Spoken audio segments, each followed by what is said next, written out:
Hello, everybody. This is Laurențiu Genchu. I'm the Chief Business Officer at SeedBlink, and I am pleased to be here today with you for another pitch session with the founders of an interesting, very interesting and cool company, I would say. But before we start, I would like to give a few more minutes for everybody to join. And once we have a full room, we'll definitely start.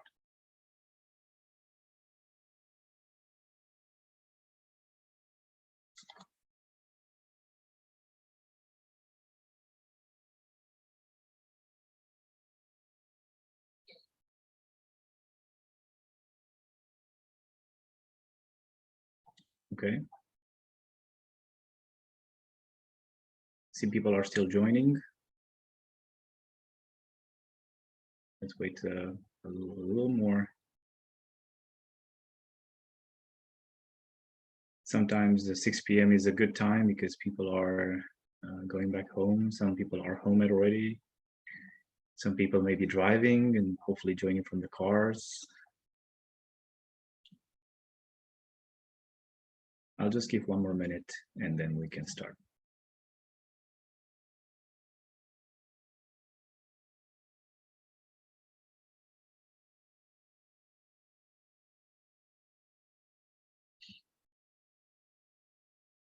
All right.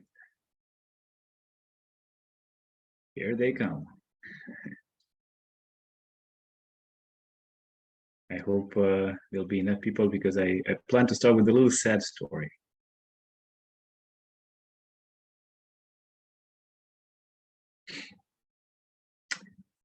All right, I think we do have enough people to start, and then we can, as soon as we progress, we will have more people. So thanks everybody for joining. Like I said, this is Laurențiu Genchu, Chief Business Officer at SeedBlink. It is my pleasure to be here with you today to present another cool company that we want to present to you tomorrow morning. And I will start with saying COVID has been, obviously in the past 2 years, has been the headline of all the newspapers and all media. We all know the fact that COVID has brought us a lot of issues and troubles, but at the same time has accelerated the digitalization process. And I would say there are two big industries that have been in the middle of this. I think the education and the medical industries have been heavily impacted by this change.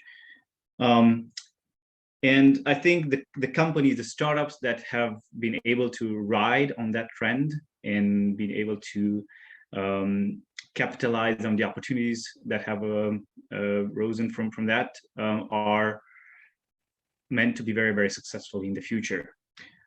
And if you put on top of that the fact that it could be a deep tech SaaS platform that we're talking about, I think that may be the recipe of what BRIO is today. And because that is the company that we will present to you today. The company is called BRIO, a Romanian startup. And we have with us today the founder, Dragos Iliescu, and the CEO, Gabi Bartic.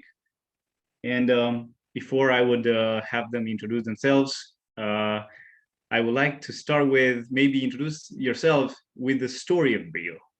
How did you guys meet? What was behind? How did BRIO appeared on on the market? What was the idea? Tell us the garage story of BRIO, please. Okay, so thank you, Laurențiu. Hello, everybody. It is good to meet you. Maybe we'll have the opportunity to meet face to face in one of these days. There are so many things to say here. I don't know with which to begin. I know we don't have so much time, so let me be as brief as possible. We've started BRIO about six years ago now, 6 and maybe a few months, so 6-ish years ago. And it was started based on, first of all, my international experience in testing, psychological and educational both. I've consulted with organizations internationally, and I've had important positions in professional association in this professional associations like the International Test Commission in this field of testing.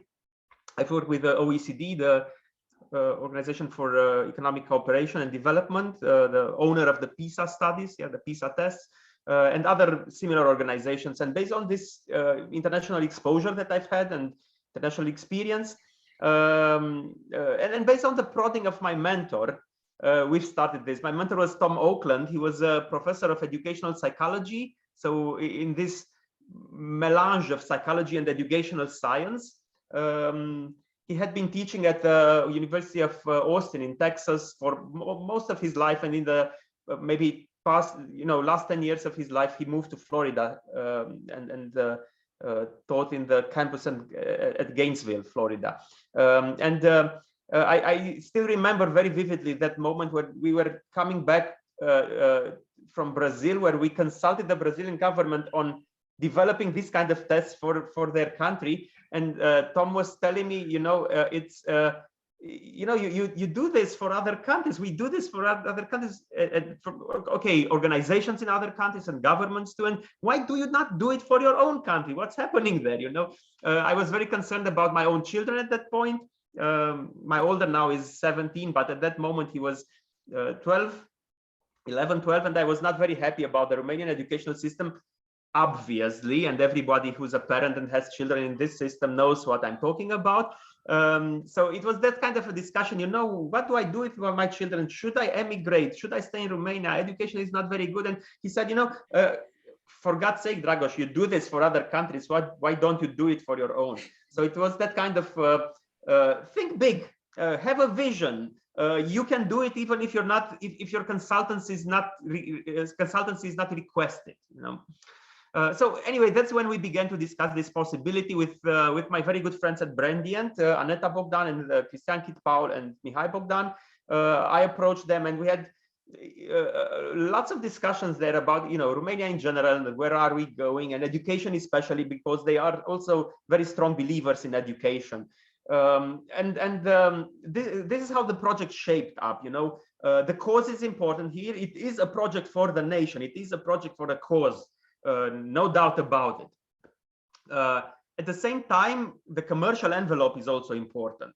And that was a decision we took very readily, because they are entrepreneurs. I am an entrepreneur. So we all have this history of we don't work for free, and everybody who puts money in this project is of course entitled in multiplying that money and entitled to compensation, and so no doubt about it. So this is how the ideas shaped up. It is a business. There is no intention to hide this, no matter how bizarre it may sound for some to put education and business in the same basket, and it still sounds very bizarre in Romania sometimes. education should be for free. This is that's the vibe, the zeitgeist. And we said that 6 years ago, we said no doubt about it, this is going to be a business, also based on the prototype, on the aspiration that we have, looking around, where did these systems really flourish? In all those states where they were thought of as businesses. And they do not flourish in those states where they are connected with the government or are not for profits. So anyway, that was the very, very beginning. And of course, we raised money. I'm hilarious now. We raised money from our own pockets as founders. We've scrunched together about 200,000 euro, and we began to invest in the product first. We were very concentrated for the first 3 to 4 years, 3 years, let's say it like this. Exclusively in the product. It's a very complicated product from a technological point of view, a psychometric point of view. That's a very high entry barrier from a product point of view. So if you want to do it right, you need a lot of time and investment there and competence to make it happen. So Dragos, what is the moat right now for your product? What exactly makes it like very well it's difficult to say, because I'm at heart, I'm a researcher. And I would emphasize, of course, I'm bound to emphasize the scientific part of the product. So you have the scientific part, the psychometric part, the measurement part. And then Gabi is a digital communicator, so she will obviously emphasize the the digital part. I mean, this is a digital product. Yeah, you have to have it in a digital envelope and to make it work perfectly, because nobody expects anything less than perfect. View. I mean, how a perfect look and the perfect functioning now in the online domain. So it has also this component of a digital product and digital communication and so on. And our friends and partners at Brandian will obviously emphasize the branding part, because you don't really, I mean, when we began this, we didn't really have a market. I mean, obviously, when you start a new business, you think of the market. What's the market? Yeah. And if you already Dragos, have let me interrupt you for a second. I think we will have a lot of chance to talk about the markets. I don't want to steal the thunder from your deck as well, because we will have a pitch as well. Anyway, just to wrap it together, it's like a tripod, and we have these three components. There's a very strong technical product, and then you have the digital product, and then you have the branding part, and all these three go together. And during the past 2 years, I've definitely understood that my error, let's say it like this, in concentrating too much on the product, and too little in the first years on the digital part of it. Yeah. Okay, and before we go to the pitch, I would ask Gabi. We had another successful campaign together, Gabi. Remember? And yeah, those were the days. Yes.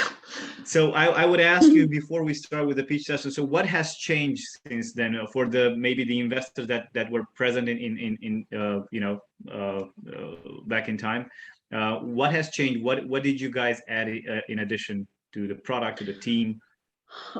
We've added so much since the last campaign. It's been 1.5 years since we closed the first campaign, the first listing on SeedBlink. And since then, we've added more tests to the core product, meaning the digital literacy test, the history test. The digital literacy test is a product that's designed together and marketed together with the UiPath Foundation. Since then, we've started working in another very interesting project that's in a way a learning product that teaches math through learning and uses algorithms in order to generate math items depending on your interest and on your grade.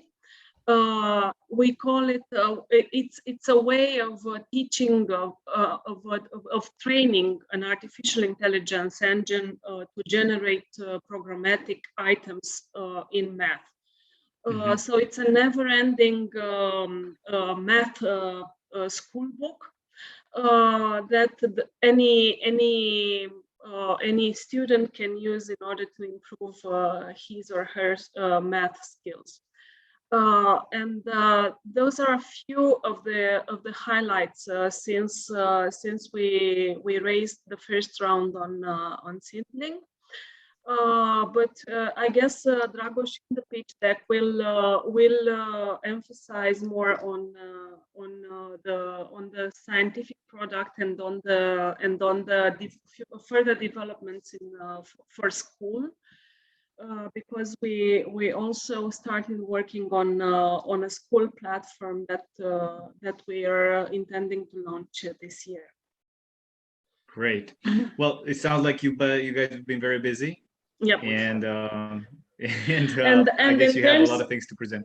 Yeah, and in terms of the team, because you asked, I didn't answer your question. In terms of the team, we've grown from 4 people to 15 fully employed people. So we've grown quite a bit, I would say.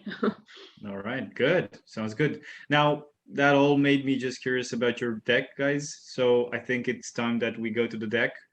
And for the audience, we are targeting to stay within 10 minutes with the deck. so that we save more time for your questions and answers from the founders. So let's go. Dragos, I guess you will be doing the deck. Yeah, definitely, I'll do this, and it's going to be a very formal pitch. So let's go there.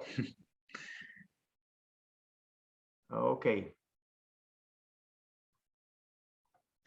It's visible, is it? Yes. I mean, maybe if you can close that sidebar as well on Adobe, or go full screen. I would rather display it. How the hell this is?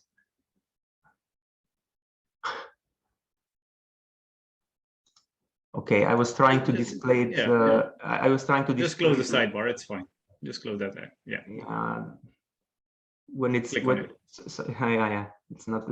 Okay, now it's. I wanted to display it as in full view, but it doesn't show the full view anymore. Now that's strange. That's okay. We can see. Anyway, we'll keep it like this then. Isn't it? That's strange. Okay, here we go. There used to be a button about for this. Okay, so great. So we always start selling this idea by saying that you know, let's transport yourself in a hospital and think about an ER unit and think about all the data that's needed in order to evaluate a patient.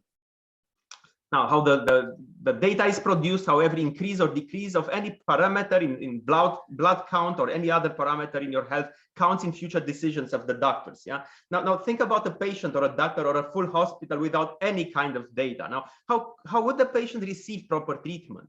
And this is the case, unfortunately, with any Romanian K-12 student, any student in the Romanian educational system. We don't actually have data, so we don't have analysis, so we can't give them proper treatment. The data the educational system produces, that is student grades at this point of time, is comprised of on-the-spot subjective evaluations. They are barely comparable between students. They are uncomparable between schools and classes, and barely comparable for the same student at different moments in time. So they are meaningless or almost meaningless for students, for parents, and for educators. They don't contribute to accountability of schools or other institutions, and so on. So it is a recipe for disaster. Now, of course, there has been a shift during the pandemic era. So, of course, the pandemic wasn't a stroll in the park. There's much more negative things to be said about it, but at least in the education, it forced at least the Romanian system to evolve. And there was a shift that was forced by the pandemic from the traditional educational model to a digital educational model. Schools had to go, and I emphasize the had to, they didn't like it mostly, they had to go digital in days instead of years. And at least 60% of schools in Romania now are kind of digital. They use digital tools to conduct education. Yeah, and of course, the pandemic will end sooner rather than later, we all hope. But what we believe will stand forever, digitalizing education, will be and must be the part of educational testing, the evaluation part. So what we do. Why is that? Because that was what was happening also before the pandemic. That was what was happening in other educational systems in the western part of Europe, in the northern part of America. Even if education is face-to-face, usually assessment, testing, evaluation is online, is digitalized. So what we believe is here to stay is the digital part of testing and evaluation. Schools will remain more or less digital, but even if they go back, evaluation will stay digital. And this is where BRIO comes in. BRIO is a standardized testing system, so it is about testing, dedicated to the Romanian educational market, to K-12 students, so pre-university students. It has been designed to help parents and teachers and schools to evaluate students better and more efficiently. So in a nutshell, it's about school tests. Yeah, some of us may hated them. I think all of us, or most of us, almost all of us, hated them or continue to hate them. But you know, they are needed. They are useful. You can't run an educational system without tests. They are needed. And the good output of every BRIO test is not the score, not the testing itself. It's the report. And the report is quite similar to the metaphor that we used in the beginning. It is very similar to a medical analysis report. It's not just the testing, not just the score. Yeah, it's the entire report that gives you the basis for a good personalized intervention. It states what chapters are well covered and what chapters need more work. So it's a dimensional report. And it also states exactly how much more work is needed in order to achieve progress. So do you want to achieve progress for natural numbers? Here in this chart and in the upper part, the second row, you only have 35 out of 100 points. Do you want to achieve progress there? You need another 4 hours of work to go in the next category, from intermediary to competent. Yeah, so you know how you are placed, and you know how much work is needed in order to achieve progress. So using the best psychometrics and the best technical capabilities, we designed a state-of-the-art tool that offers not only diagnosis, okay, it's good diagnosis, but it also offers indicators regarding the path to educational progress. We also have developed an item response theory engine. So the whole testing platform is based on a very advanced psychometric approach. So an approach to measurement that is called item response theory. At its core, this is the engine that enables the objective testing system that we now have. It has been calibrated on 60,000 students in Romania, nationally representative samples of 5,000 students for each of the grades from 1 to 12. So grade 1, 5,000 students, grade 12, 2, 5,000 students, and so on. And it can generate tests of very precise difficulty to target subtopics. Obviously, it has been designed to strengthen weaknesses, to identify those weaknesses and to strengthen them. But the good part is that it can generate, based on this huge item bank that we have, very precisely targeted tests on whole topics, on subtopics, at certain difficulties. We also have succeeded in a breakthrough that is world-class from my point of view, and believe me, I know this market and this science worldwide. This hasn't been done before. We have built an artificial intelligence engine that we call an endless test generator that can be used for math training for every little or big chapter for any grade. In math, in other topics also, but in math especially, progress means practice. If you practice, you will have a progress. And this particular engine is unique in the testing world because it can be very easily adapted or localized, if you wish, in any territory or any language. You don't need to translate 20,000 items, as this is how many items we now have in the system. We don't need to translate that. You need to translate the blueprints which the artificial intelligence system uses in order to generate the items. Yeah. So it's very versatile from that point of view, and we see it as the first step to internationalization. This is what's going to get us international, this engine. Okay.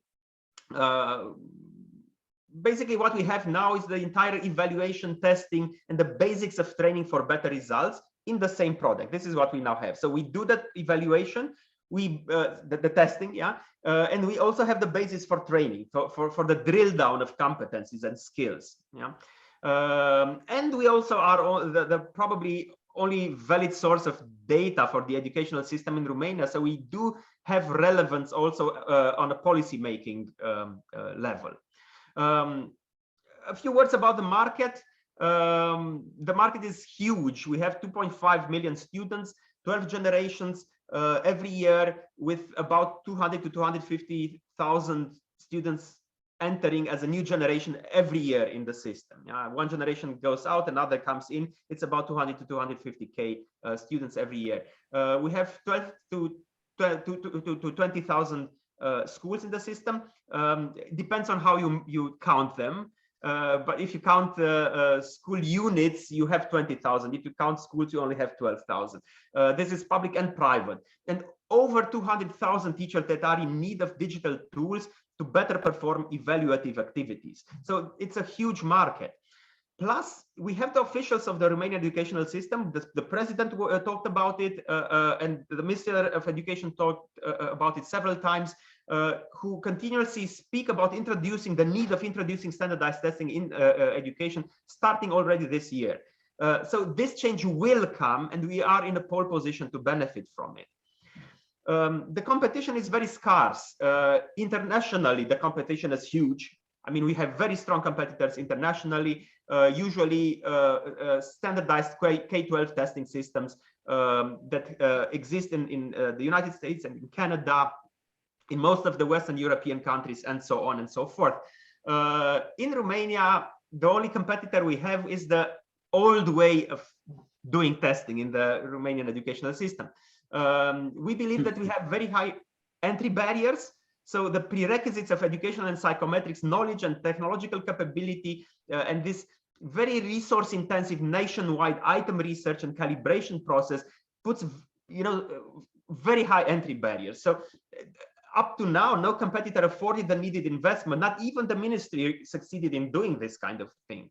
Although you could argue that they have much more resources than we have. Yeah. And also we have the first mover advantage. So no current category exists for this advanced test tech platform. Yeah. So hence we don't have any direct competition in Romania. We will have direct competition when we go international. Yeah. This is our status for 2021. We now have in the system a little bit over 2,000 teachers, a little bit over 1,000 schools. We've tested in 2021 over 53,000 students with over 120,000 tests. The BRIO go-to-market strategy as a business-to-consumer product was started with a few months before the pandemic, so we don't have so much time before the pandemic. Most of our market confrontation was during the pandemic, which is good on one part and maybe not so good on some other parts. Yeah, and the business model that we adopted at that point in time was a business-to-consumer product based on monthly subscriptions. The status for December 2021 is a little bit, just a little bit over 20,000 euro monthly recurring revenue. So we are pretty well off from this point of time, and also from that point of view. And we also intend to, and we'll talk more about this, I'm sure, to construct a business-to-business approach here to the market, also based on a subscription. Obviously, we're not even close to cover the market. I mean, with a 20,000 euro monthly recurring revenue, we're not even close, with less than 1 per mil from the market now. We believe that a realistic expectation is that maybe in 2 or 3 years, we'll have 10 to 15% of the total number of students. And at subscription per year, that is about 100 euro, the revenue would be, I would say, staggering. Well, maybe not staggering, but at least very interesting for every investor. Yeah. What we are here to pitch to you is 2 things. So it's 2 things we want to pitch. First of all, the immense potential development of BRIO in the Romanian market. So the Romanian market has a lot of promise for BRIO. A lot of promise, and not many businesses have so much promise in local markets.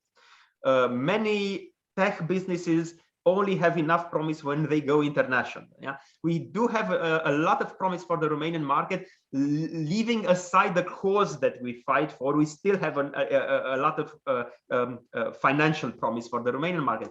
At the same time, we believe we can scale our current product in the Romanian market and also go international.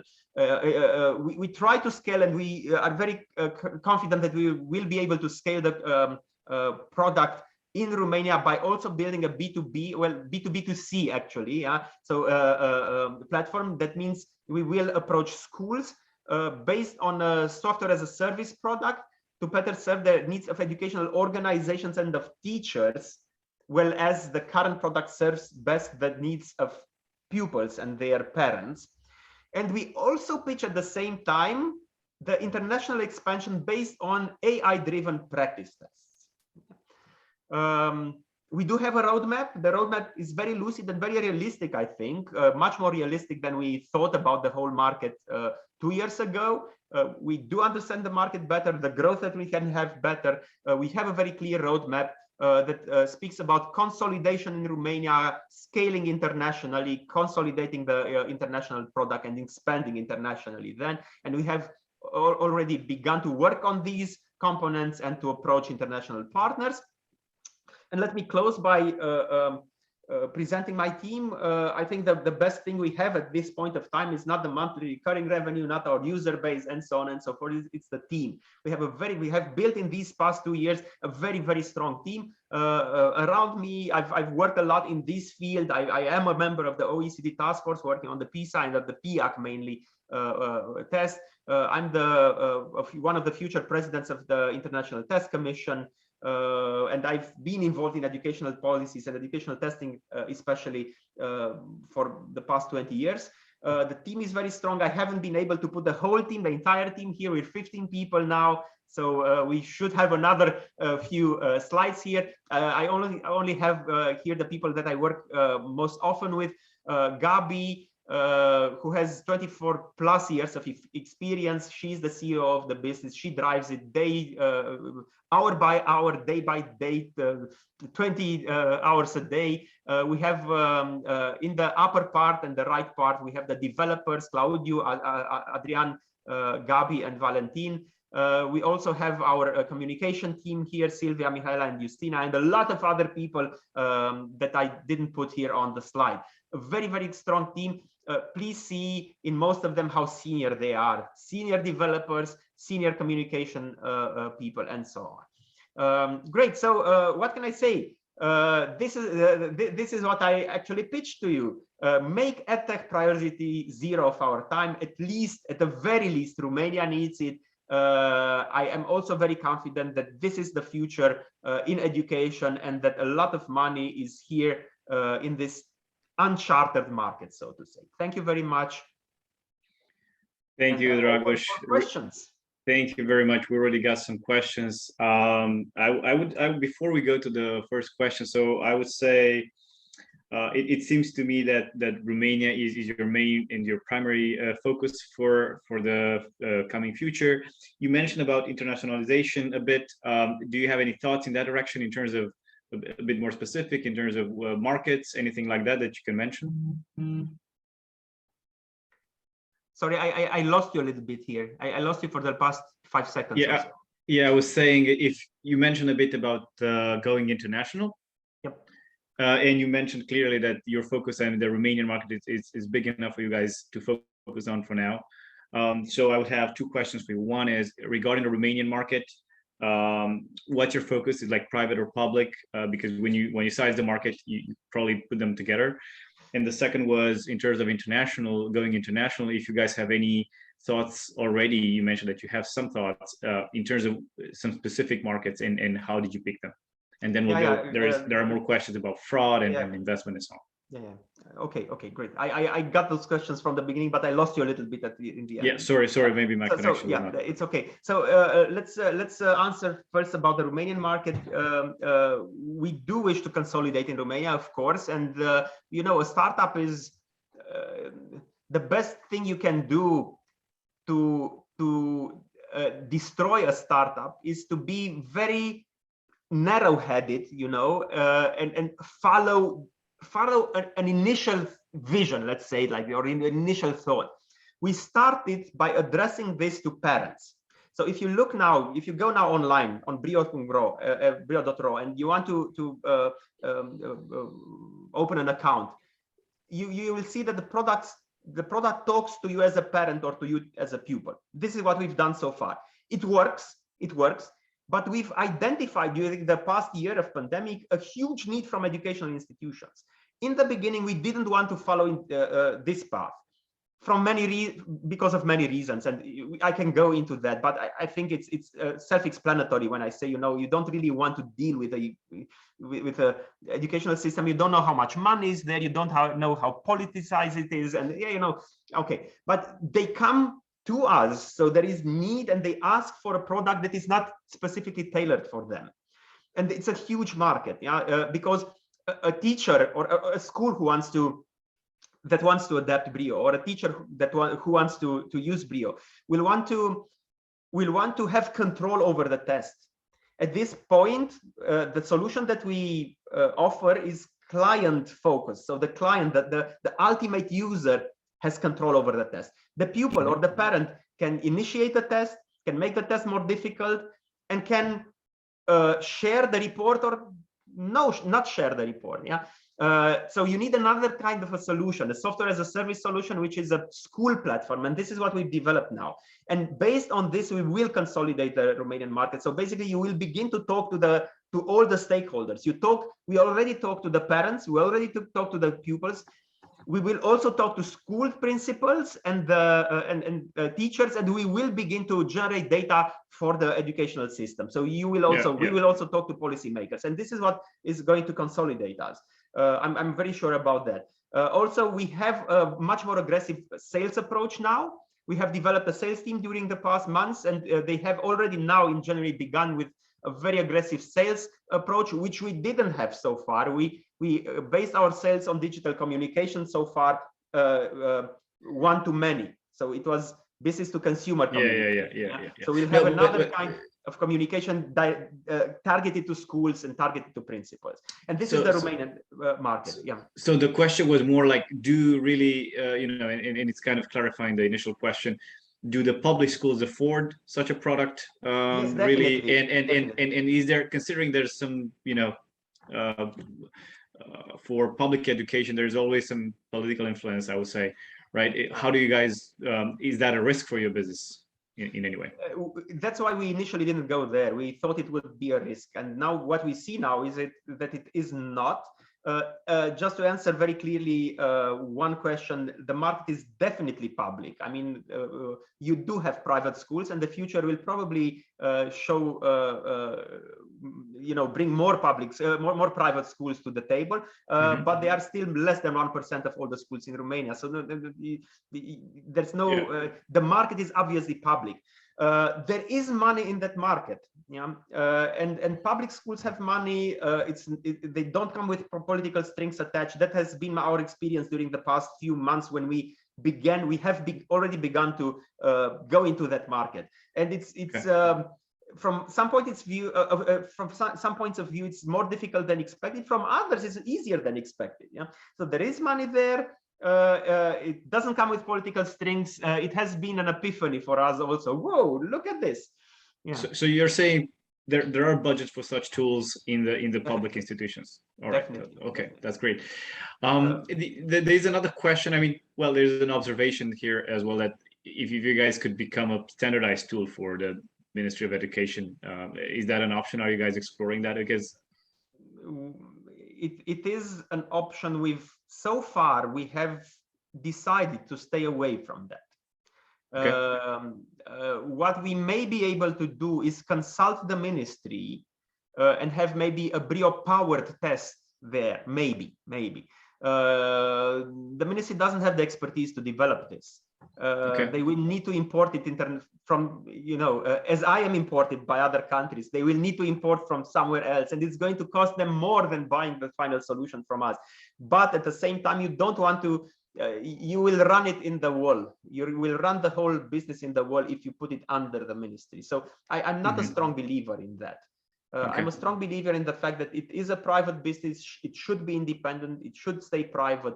It could have some liaisons or some connections to the ministry. It could power a solution of the ministry. It could consult with the ministry. It could share data with the ministry. But I don't think it's a good solution to become part of a government sanctioned unique solution and so on. Also, I'm very loath to go there because you never know what the costs in ethics would be. I don't say that they are any. I just say that you never know. Okay.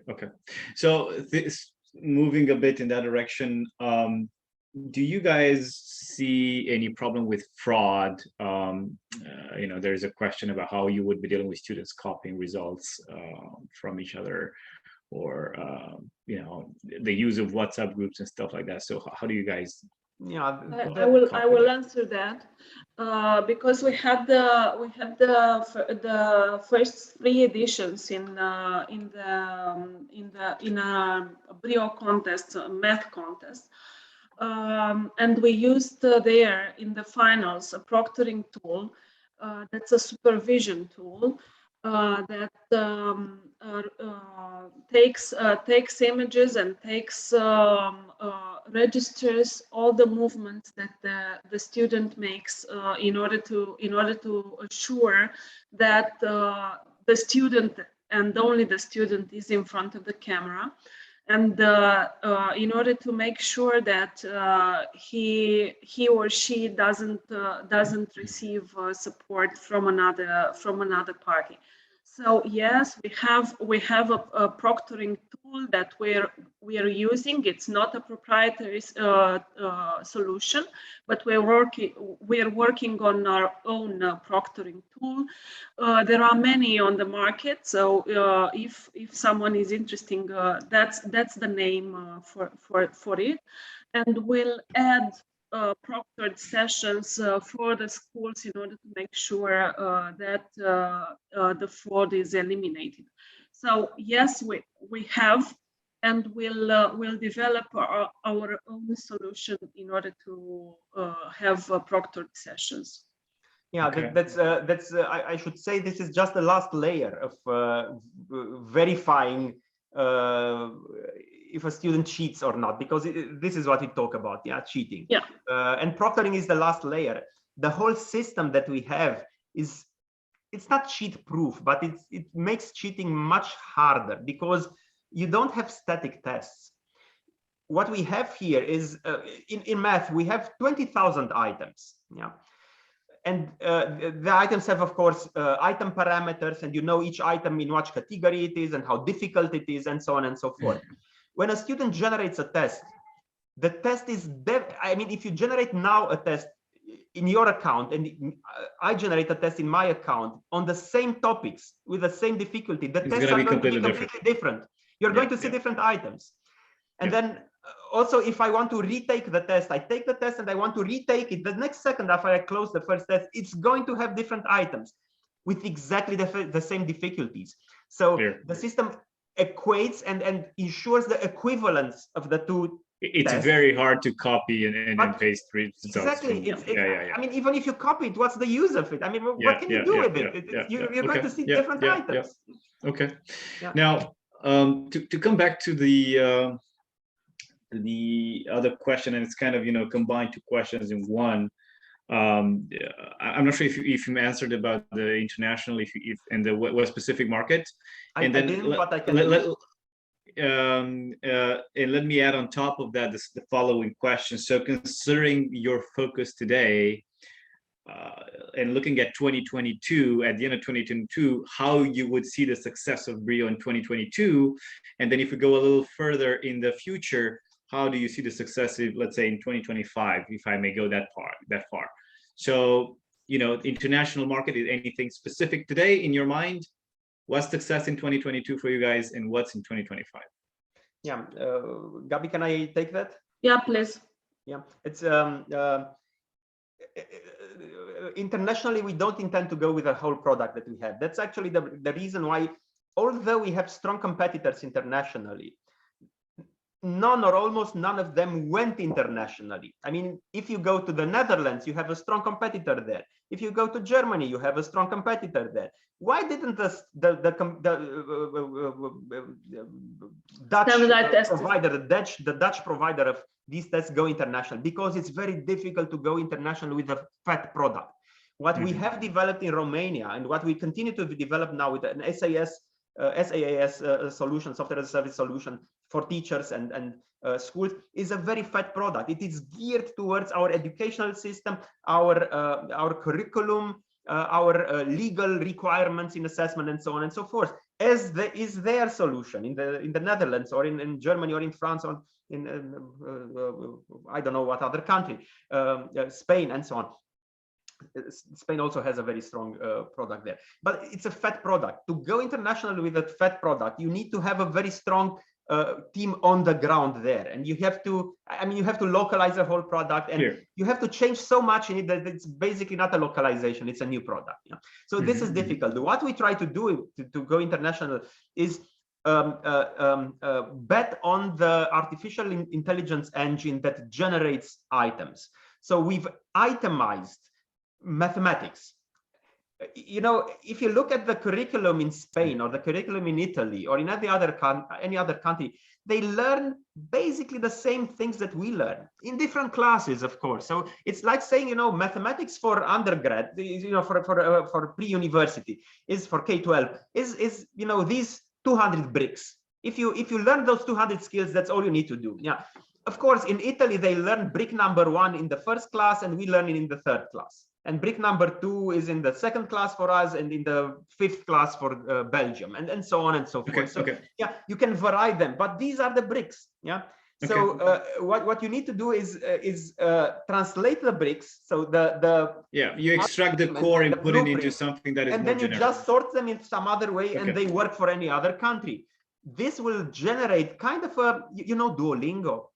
Yeah, sure. Duolingo is not a training platform. It's not a training product. It's a testing product. It's a game, and it's also a game. It's a testing. I mean, every screen is a test with 4 items, and you learn by doing it correctly and getting feedback if you don't do it correctly, and so on and so forth. Now, Duolingo is a testing product in language. We will have the same thing in math. So a training product that is based on testing as a training. And is there anything on gamification that you guys consider? Yeah, that's the point. So what we develop now is a lean product. It's not the fat product we want to go international with. It's the lean product. And with this lean product, we can go international. We have targeted a few markets. Definitely we will the first translation is going to be English, obviously, but we will we target the Latin American market. We already have connections there. I've made a trip this December to talk with potential partners there already, and you have the huge advantage of only needing one language for that. Okay, excluding Brazil, which is Portuguese. It's interesting. I was expecting maybe something closer, but it's interesting. Maybe the opportunity is much bigger. And no, because closer, it's Europe is a very dense market already. The only countries that are open and you don't have a competition are very small countries like the Baltic countries, there's not much revenue there. Dragos, there is one important question that is hanging in there for some time. So let's talk about the investment round now that you guys have. Can you give us a bit more details about the round? We actually can now, because 3 hours ago we've signed, and that's the reason why we didn't want to. You know, I don't know. I think there are legal requirements about promises that you make for future investors. We didn't want to make any kind of promises without having a clear signed deal. But we did sign. Gabi, do you want to make this announcement? No, please do. I should do this, yeah. So we signed this round is led by 2 important investors, Jorge Amanda and Valentin Tabush, who are partners in Access Capital. They enter as private persons in a private deal with 550,000 euro, leading this 800,000 euro deal. All right. Okay. Now, to extend on that, I mean, somebody was asking about the cap table details. I think, guys, you will find that information on the platform tomorrow morning. So you'll find all those details there. No worries about that.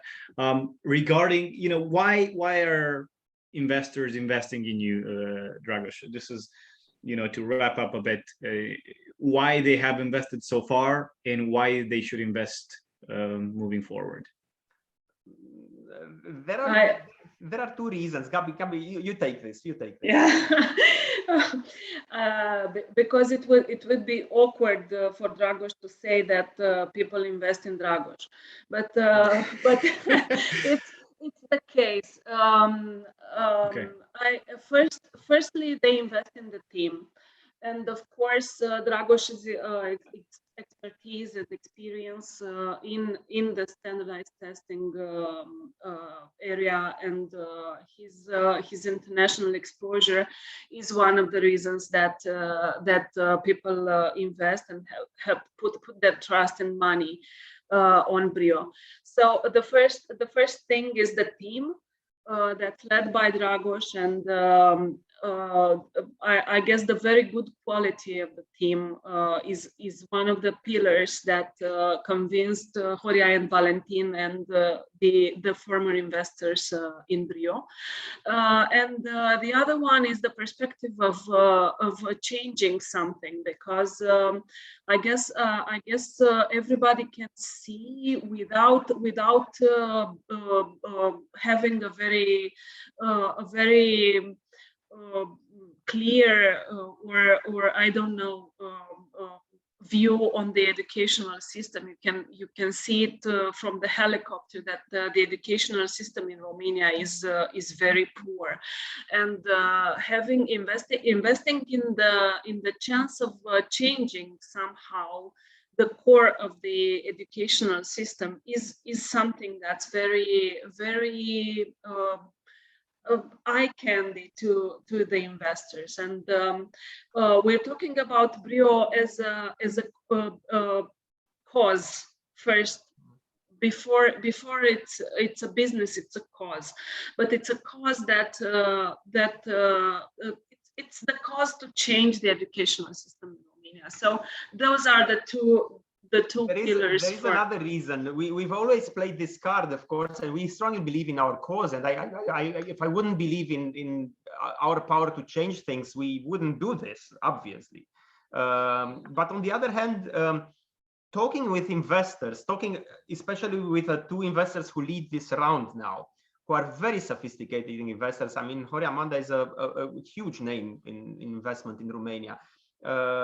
He didn't invest for the cause. And also talking with investors that we have from the previous SeedBlink round, and with some of them I've talked one-on-one, and we're connected now, and they help also with sweat equity, so to say, advice, and some of them invested for the cause, but a huge part of them, I think most of the money, came out of a very clear financial reasoning. Reason, yeah. So EdTech is growing. EdTech is growing. In Romania, especially, it cannot go lower than it is now. We're already at the bottom of the well, so it can only go up. And we're in a nexus of expertise and things happening now. And look at the big money coming to Romania with a few billion euro in education. Some of that is going to go into testing and standardized testing. And so we're in a nexus now, and it's a huge opportunity. It is going to grow. It's almost impossible not to see that. So it's no investment bet is a safe bet. But I think a bet on BRIO is as safe as you get. Yeah. Dragos, we have I guess around 7 minutes left. We do have another question, and I would be stubborn about asking you again. So how the investors, when investors will talk to you in a year from now, what will they see? What will they hear from you? And coming back to the question about 2025, what will they see? What will you tell them?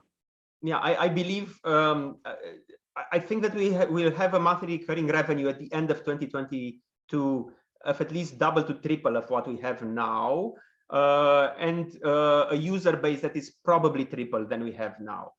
Again, double to triple, this is what we aim for. We will also have that internationalizable product ready, and we will have begun translating it in several languages. English and Spanish first, maybe other languages too. So the SAS solution ready, a much higher monthly recurring revenue, more schools in our portfolio, because we have only begun 3 to 4 months ago to focus on schools. We've only made 2 or 3 actual sales to schools, because we've just begun to focus on schools now. So we will have a much higher user base in organizations, organizational user base, let's call it like this. So higher organizational user base, higher, of course, client user base, SAS product ready, international product ready, monthly recurring revenue double to triple. And this is the end of 2022. We don't really know. Nobody. I mean, I would be a liar to say that we know what the international arena will bring for us. We don't know. But in our plan, 2025 is very, very far away. Yeah. But I know what plans we have for 2023 and 2024, vaguely for 2024, and they are in the pitch deck. So we have this the milestones for 2023 and 2024, and and we can discuss them. They are very transparent. We can discuss them if we still have time, and if let me reformulate the question, and maybe a short answer could do. What's the exit potential for this business? Talking about people investing not for the cause only. Yeah. I'm asking as a potential investor, right? Just with Gabi? We're not thinking about ourselves. We ourselves are not thinking about an exit, but for any investor in BRIO, I would rather say that regarding the last round, we've doubled the evaluation. So I guess it's beginning to show that we're a strong product that will have exit potential in the next years. Yeah, we are already in contact with one, very strong contact with one, and a loose contact with another investment fund. Both are from London. Both invest heavily in edtech. We were too small for the tickets that they usually put in businesses. I mean, the next investment round is going to, I mean, after 1 year, we're probably going to be there, but they do not invest in tickets for companies below 10 million. And we're not there yet. Yeah. All right. So, but the point is that we are attractive. We are attractive. We didn't go out. They came to us. So we are attractive. We are on the radar of some larger investment funds.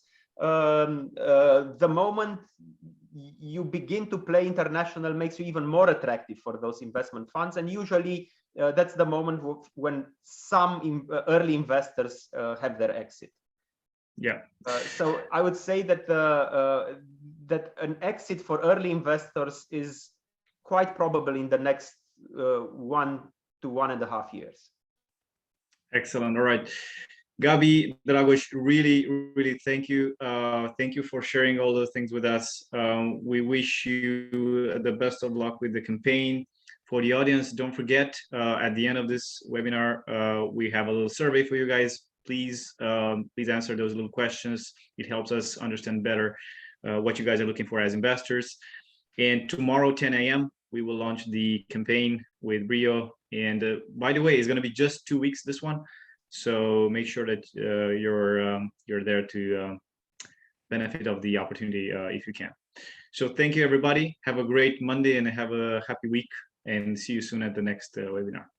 Thank you, Gabi and Dragos. Thank you. Bye, everybody. Bye. Bye, everybody.